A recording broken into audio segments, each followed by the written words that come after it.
Olá, mais uma edição do RD Online, começando aqui na RD TV, o canal de vídeos do jornal Repórter Diário, onde você se informa, onde você forma opinião sobre os mais diversos assuntos ligados ao dia a dia aqui da nossa região do Grande ABC, principalmente. Já vou apresentar o nosso convidado de hoje, que é o reitor do Instituto Mauá de Tecnologia. Está com a gente José Carlos de Souza Júnior. Seja bem-vindo, José Carlos. Obrigado, Gustavo. Agradeço a oportunidade, agradeço a audiência. Estou aqui à disposição de vocês. É um prazer recebê-lo aqui. A gente já começa a conversar com o professor José Carlos, mas antes eu quero lembrar que os nossos bate-papos são reproduzidos aqui, na versão impressa do jornal Repórter Diário, que circula semanalmente em Santo André, em São Bernardo, São Caetano, Diadema, Mauá, Ribeirão Pires e Rio Grande da Serra. Esta é a mais nova edição. Morando e Serra superam salários de Dória e Alckmin. É uma reportagem bem completa, inclusive comparando aí os salários dos prefeitos da região do Grande ABC com os prefeitos das capitais brasileiras, o comparativo entre as cidades aqui, entre as 7 cidades, enfim, um trabalho bem interessante de reportagem da equipe do RD. Lembrando também que tem a RD em revista e a reportagem especial deste mês, Cadê o Metrô do ABC? Foi só uma propaganda eleitoral? A matéria também está bem interessante. Repórterdiario.com.br é o site onde você confere outros vídeos, outros assuntos também, ok? Vamos começar então a falar com o professor José Carlos sobre o Instituto Mauá de Tecnologia. Antes de falar do Instituto especificamente, professor, você inclusive é formado pela Mauá. Sou engenheiro eletrônico, formado pela Mauá. Me formei no final de 1992, e segui carreira na casa. E agora acaba de ser reconduzido ao cargo de reitor. Foi no meio do ano passado, eu terminei o primeiro mandato de 4 anos e fui reconduzido agora para um segundo mandato por mais 4 anos. Professor, há na sua visão, claro, é um novo mandato começando, mas o desafio ele se mostra diferente, até pela realidade que o Brasil vive hoje. O acesso dos estudantes, por exemplo, à universidade, ele fica de uma certa maneira comprometido. Tem aqueles estudantes que precisam de bolsas de estudo. A Mauá tem alguma modalidade específica. Perfeito. Fora, a gente acompanhou aí, inclusive debateu aqui sobre a questão das bolsas de estudo fornecidas pela prefeitura da cidade de São Caetano. Sim, sim. A Mauá, já preocupada com isso há muitos anos, criou um denominado Fundo Mauá de Bolsa, onde com fundos próprios do Instituto nós financiamos os alunos que têm dificuldade. Então esse aluno ele pode a qualquer momento do curso solicitar esse auxílio. É lógico que ele tem que fazer uma demonstração de que ele necessita do auxílio. E durante os anos em que ele precisa, a Mauá complementa o valor necessário. Depois de formado ele tem 1 ano para se engajar no mercado de trabalho, ficar bem colocado. E a partir desse 1 ano de carência então, ele começa a retornar esse recurso para o Instituto. Não há cobrança de juros. Na verdade, se ele pegou metade da mensalidade como auxílio, depois de 1 ano de formado, pelo tempo que ele teve esse auxílio, ele começa a retornar também com metade da mensalidade. É uma modalidade atual de financiamento aí, Sim. Só que sem o juro, sem os juros. Ela, na verdade, se você comparar com qualquer outro financiamento, ele vai ser mais barato.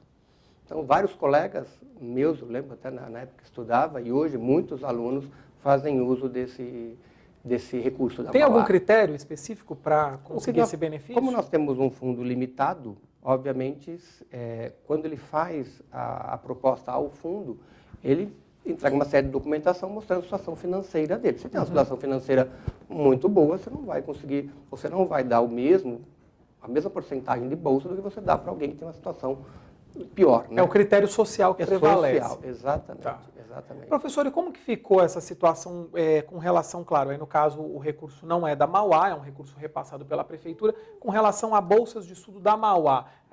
Afinal, a Mauá vai continuar, os alunos da Mauá vão continuar recebendo o benefício da prefeitura? O que ficou decidido? No caso da Bolsa de São Caetano, com a prefeitura de São Caetano, a Mauá informa o número de alunos que ela tem, e, em função disso, qual é o número de bolsas que a prefeitura tem direito. Só que todo o processo de escolha de quem serão contemplados, as pessoas contempladas com essas bolsas, é da prefeitura. Sim. Nós estávamos um pouco preocupados, porque já tinha começado o ano e não tinha se desenrolado o processo, mas a prefeitura agora já se manifestou, já abriu o edital, as pessoas já estão se candidatando, se aplicando a isso, mas nessa parte não tem nenhuma gerência da Mauá.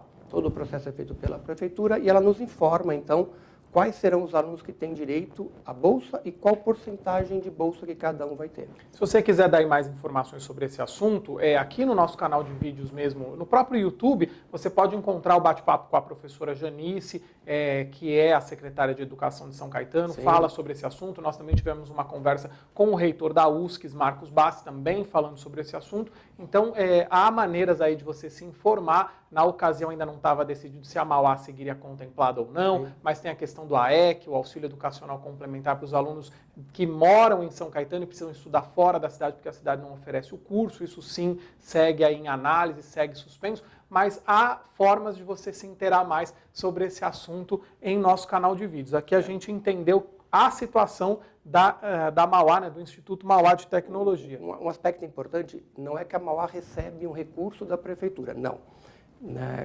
Quando a Mauá veio para São Caetano, em função da doação de parte do terreno que hoje nós temos, a Mauá, então, cede essas bolsas para a prefeitura. Entendi. Ela não recebe nenhum recurso. É uma por isso. contrapartida. É lá de trás, de quando parte do terreno que hoje nós ocupamos com o campus foi cedida pela prefeitura de São Caetano. Mas aí agora, só para entender, que agora eu fiquei na dúvida, essa contrapartida se refere às bolsas da própria universidade ou a essas bolsas que as pessoas se inscrevem lá na prefeitura mesmo? Essas da prefeitura. Tá. As bolsas da universidade não têm nada a ver com o processo com a prefeitura. Entendi. Essas não são bolsas, são o que a gente chama de Fundo Mauá de Bolsa, tem esse nome, mas é um financiamento próprio da Mauá para os alunos que tenham dificuldade em arcar com todo o custo da mensalidade. Inclusive o reitor da USCS, o Marcos Bassi, esteve aqui, ele até disse que já vai visualizar, a partir da mudança aí do status da USCS, né, já vai começar a visualizar uma forma, um modelo de financiamento estudantil também para a universidade. Professor, já que falamos desse assunto, como se dá a relação da USCS,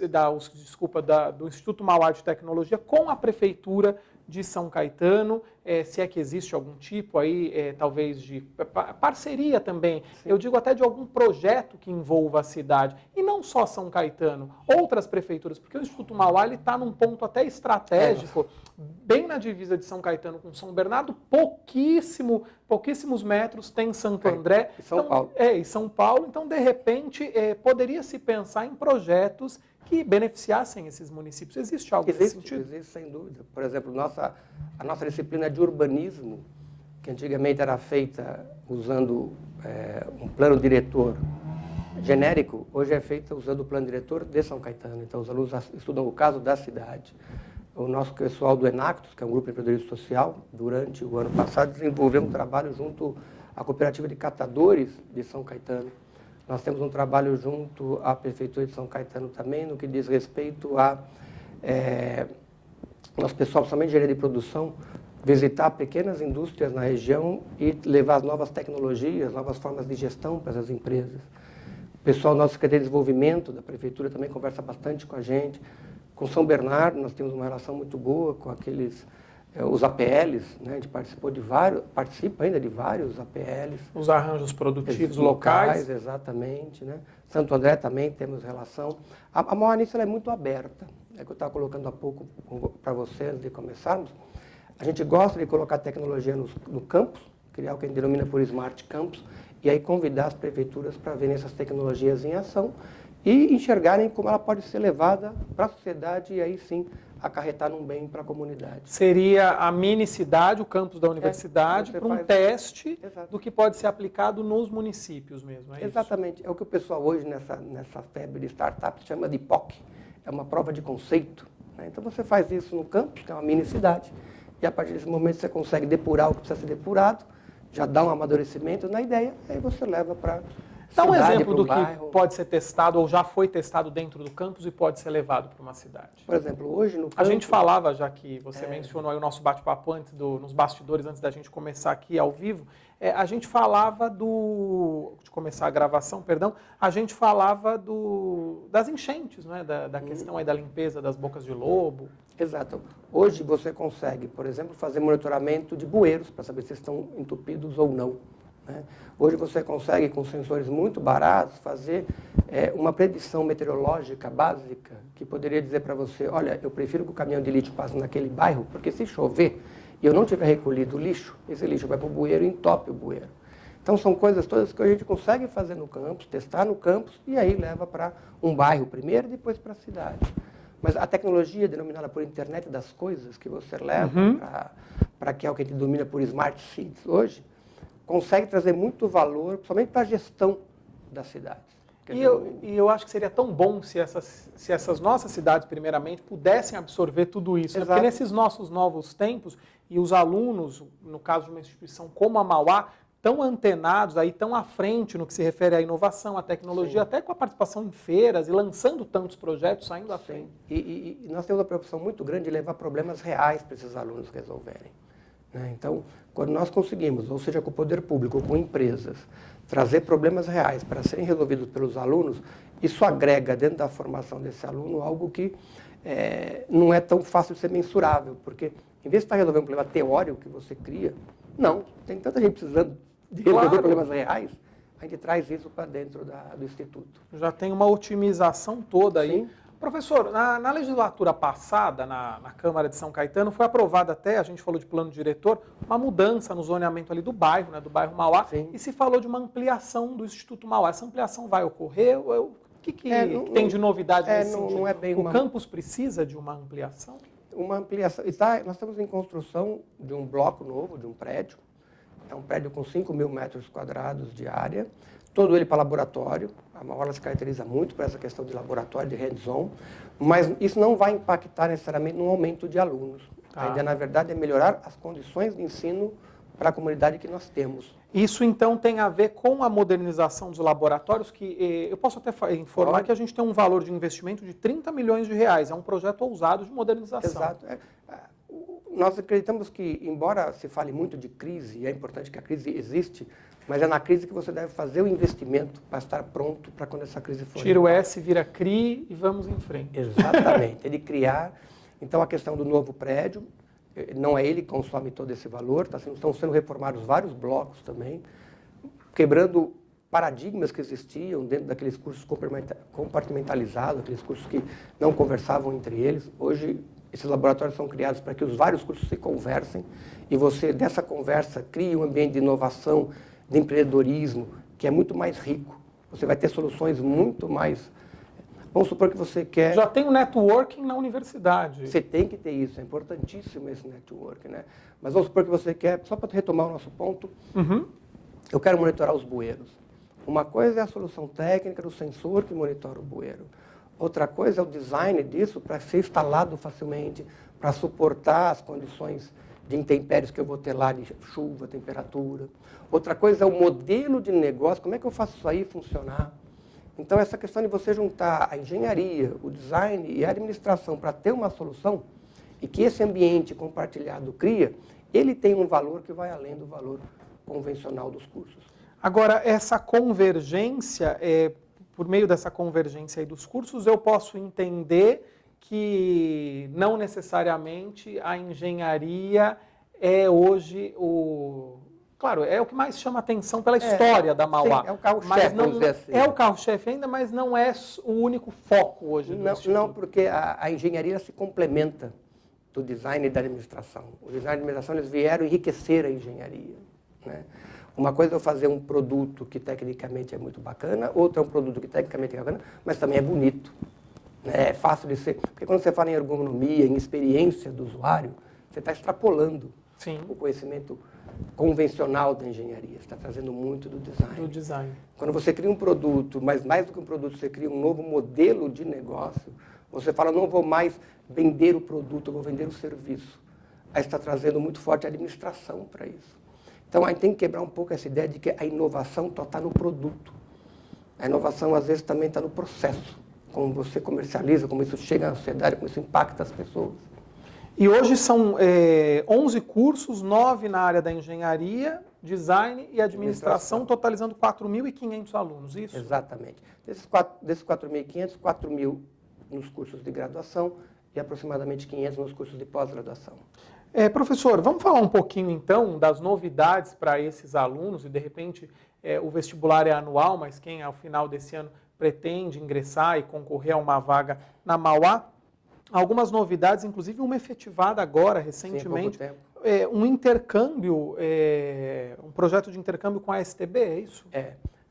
A Mauá tem uma relação internacional, um departamento de relações internacionais. A gente acredita que é muito importante que esse aluno tenha alguma experiência internacional.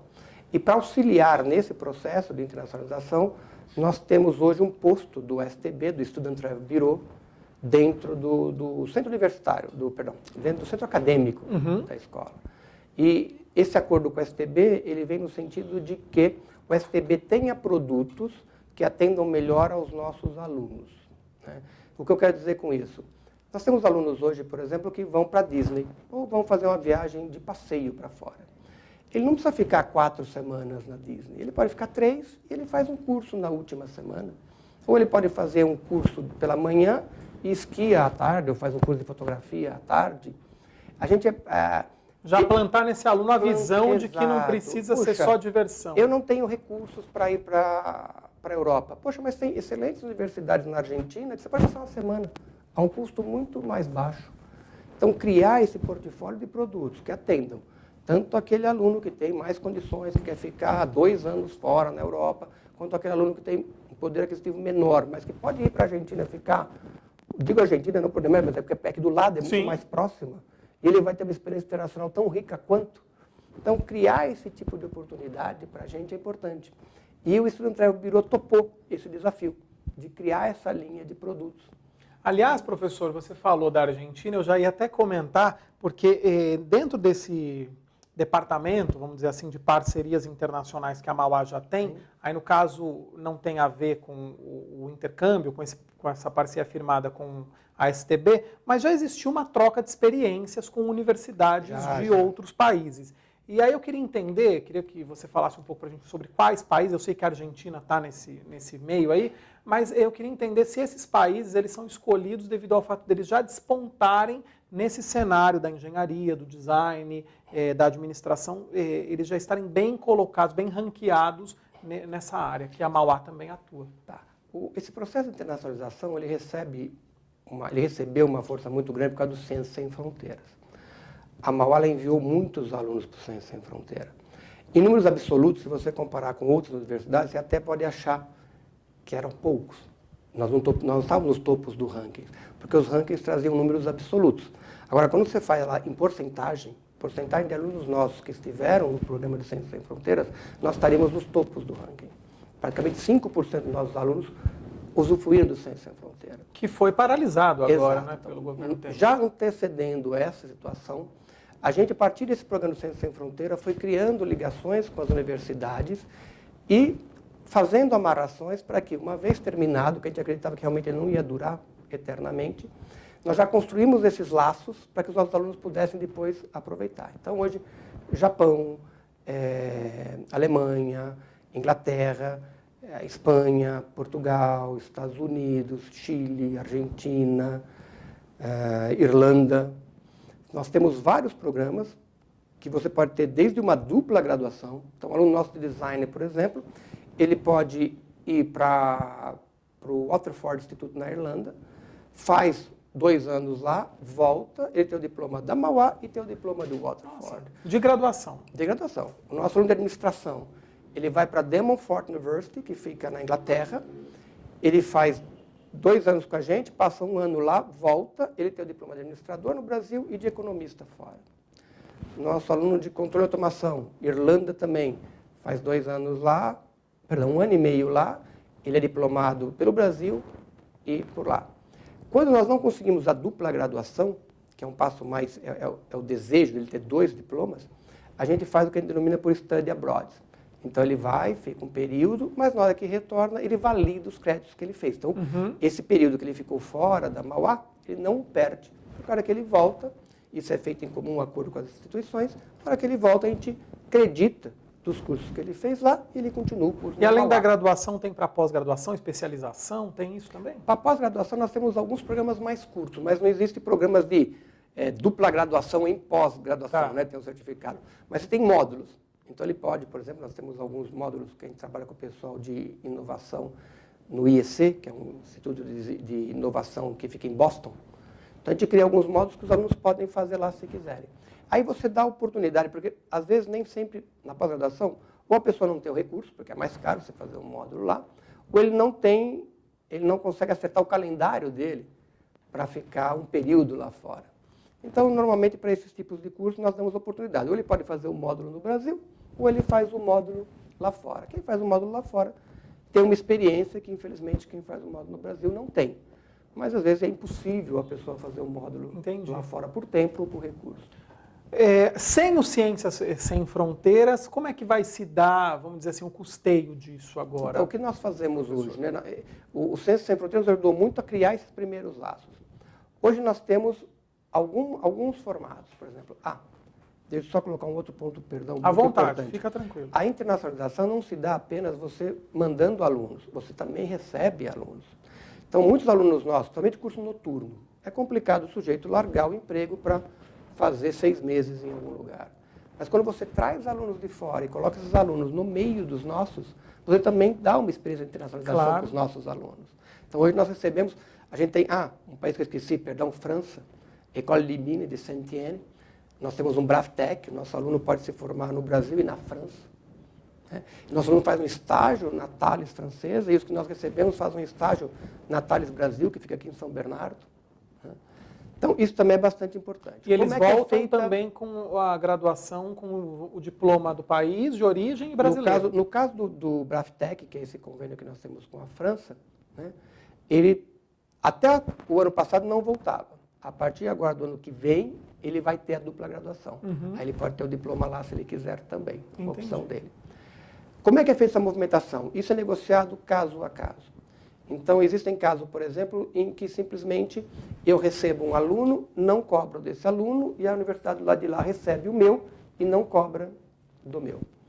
Existem universidades lá que cobram, aí eu deixo de cobrar aqui, esse aluno vai para lá, paga lá as taxas que tem que ser pagas, depois ele volta para cá. Quando ele volta, ele continua o curso e continua pagando para Mauá. Né? Existem instituições que dão bolsa, são gratuitas. Então, por exemplo, se tem o japonês, o Shubara Institute, ele dá bolsa. Se o nosso aluno quiser se aplicar, ele pode ir lá, ele só tem gastos de alimentação. O resto... Hospedagem também. Como nós também damos várias bolsas para receber alunos de fora. Tem alunos nossos que nós recebemos para fazerem estágios aqui conosco, fazer parte do curso aqui conosco, que nós não cobramos. Por quê? Porque nós acreditamos que ter esse aluno aqui enriquece os demais alunos que já estavam aqui e não tinham essa oportunidade da internacionalização. Já envolvido ali no campo, já então, tem um isso intercâmbio. Sempre é caso a caso. Em cada universidade se cria um tipo de acordo. Professor, e está um pouquinho longe ainda, final de ano, mas para o vestibular desse ano, há esse projeto de modernização, de ampliação de laboratórios e tal. Você já colocou aí que a ideia não é impactar no número de alunos, mas a expectativa é manter o percentual de procura no vestibular desse ano. Como que você vislumbra aí o que deve acontecer? A gente falou do país em crise, mas a Mauá está disposta a ousar, a investir? Sim, sem dúvida. Acho que na época de vacas magras, tem que colocar a sua chave nas vacas gordas, né? Você tem que ver o que vai melhorar. A crise também impactou. Se você olhar o nosso número de alunos, ele veio diminuindo nesses últimos 2 anos. Então, o que nós tentamos também fazer com essa reforma, e mais do que... aí tem que só deixar bem claro que é mais do que o investimento financeiro, é mais do que os laboratórios, é a filosofia por detrás do processo. Que isso consiga atrair mais. Sim. Pelo menos que a gente seja mais desejável. A Mauá, nós pagamos, na minha opinião, um preço. A gente sempre foi muito fechado. A gente sempre contou pouco para o mundo lá fora do que o que nós fazemos lá dentro da Mauá, né? Eu acho que isso tem mudado. A gente tem começado um momento a de expandir. De mostrar a nossa competência para fora. Acho que a partir do momento que a gente conseguir se mostrar mais, as pessoas vão entender melhor a filosofia e vão nos procurar mais também. E essa competência, no caso, eu acho que até para os estudantes que se interessam muito pela área da engenharia, sim, tem a ver com o fato da Mauá estar inserida numa região que já foi considerada berço industrial, mas ainda concentra força automobilística, tal. São Caetano com a General Motors, tem a Volkswagen em São Bernardo, enfim. E a própria Mauá sempre teve uma relação muito boa com essa indústria automotiva. Inclusive, eu sei, a gente falou de inovação, de tecnologia, mas de tudo que a Mauá leva para feiras e eventos do setor, há um projeto de recuperar o desenvolvimento dos motores etanol no Brasil. Exato, esse é um projeto que nós... é denominado o projeto PSA-FAPESP. Ele é um laboratório de inovação aberta, onde houve investimento tanto da PSA quanto da FAPESP, abriu-se um edital, instituições aplicaram a esse edital, nós montamos um consórcio, onde a Mauá, junto com a Politécnica, junto com o ITA e junto com a Unicamp, montaram um laboratório que fica dentro da Mauá, e um trabalho que está sendo desenvolvido é o trabalho para recuperação do desenvolvimento do motor etanol. Na Mauá tem uma ligação muito grande com empresas... Isso já chegou às montadoras, essa ideia? Já, as montadoras estão conhecendo, porque é um laboratório de inovação aberta. Todo o resultado desse laboratório, ele é aberto para todas as montadoras. Qualquer uma pode usar os resultados dessa pesquisa. Né? Nós, basicamente, tratamos com todas as montadoras do Brasil. Nós temos lá bancos de nanométrica, a gente faz ensaio de motores. Ou seja, não só no ABC? Exato, não. Trabalhamos muito com a Fiat, trabalhamos com a Chrysler. Né? Então, nós fazemos hoje ensaio para quase toda a montadora. Isso se vem pelo lado do centro de pesquisas, que é uma coisa peculiar da Mauá, mas eu acho que é muito importante. Em 66, a Mauá é de 61. Em 66, ela cria o centro de pesquisas. Com que finalidade? Servir como interface com a indústria, com as empresas. As empresas, elas vêm à academia um pouco receiosas. Assim, professor, tiram férias em julho, né? E a própria academia também, por culpa nossa, acaba vendo um pouco a empresa. Não, os caras só querem lucro. O centro de pesquisas, ele apareceu em 66, ele, de certa maneira, mitigou muito esse problema, porque ele é uma interface. Ele consegue falar a língua das empresas e traz isso para o mundo acadêmico e vice-versa. Então, as empresas e não hoje, só no setor automotivo, eu não creio só pesquisas... em todos eles. É que, dada a região que nós estávamos, ficou Sim. muito forte no automotivo. Então, esse centro de pesquisas hoje, ele trabalha com infinidade de empresas. E qual que é a função dele para a gente? Ele é muito parecido ao que é um hospital universitário, para uma escola de medicina. Para nós, ele traz toda essa experiência das empresas para os alunos e professores. Então, quando um professor nosso se engaja num projeto do centro de pesquisas, ele está sendo atualizado, ele está se colocando em contato com o mercado.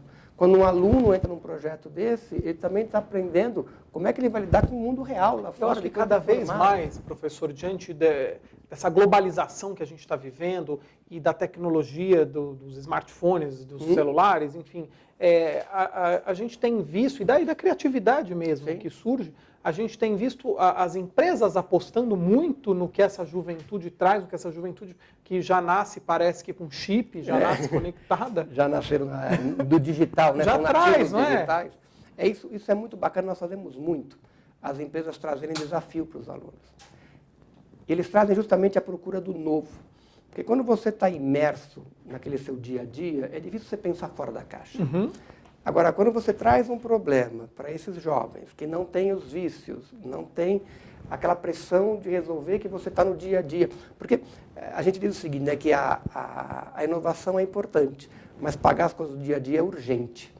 Então, sempre, por mais que seja importante a inovação, ela acaba ficando em segundo plano. Quando você traz isso para um ambiente, onde você tem engenheiros, tem administradores, tem designers, cada um vai palpitar do seu jeito naquele produto, você leva para as empresas, muitas vezes as empresas elas vêm para a gente só para trazer esses desafios, para ver o que aparece como proposta de solução para aquele problema. A gente participou há pouco tempo de um hackathon, só para dar um exemplo bem claro. Fica à vontade. Era um hackathon de uma empresa que faz, não vou entrar nos nomes, mas é uma empresa que faz esses lencinhos de higiene para nenê. Lenço umedecido. Lenço umedecido. Como é que ela queria que a equipe fosse formada? Tinham que ter 2 engenheiros na equipe, de preferência que fossem de formações diferentes, né, estudantes. Tinha que ter um administrador, tinha que ter um design na equipe e tinha que ter uma mãe. Porque a mãe aí entendeu o processo, está mais ligada à questão do uso. Então, para dar a solução para esse problema, a equipe tinha que ser obrigatoriamente formada por isso. Então, você consegue ver como é que as coisas se complementam. O design vai dar a sua opinião, a mãe, que é a usuária, vai dar lá a sua opinião, né? O administrador e os engenheiros. Pode ser da química, pode ser da mecânica, mas na hora que você montou essa equipe com uma diversidade de formação, você cria uma solução mais rica.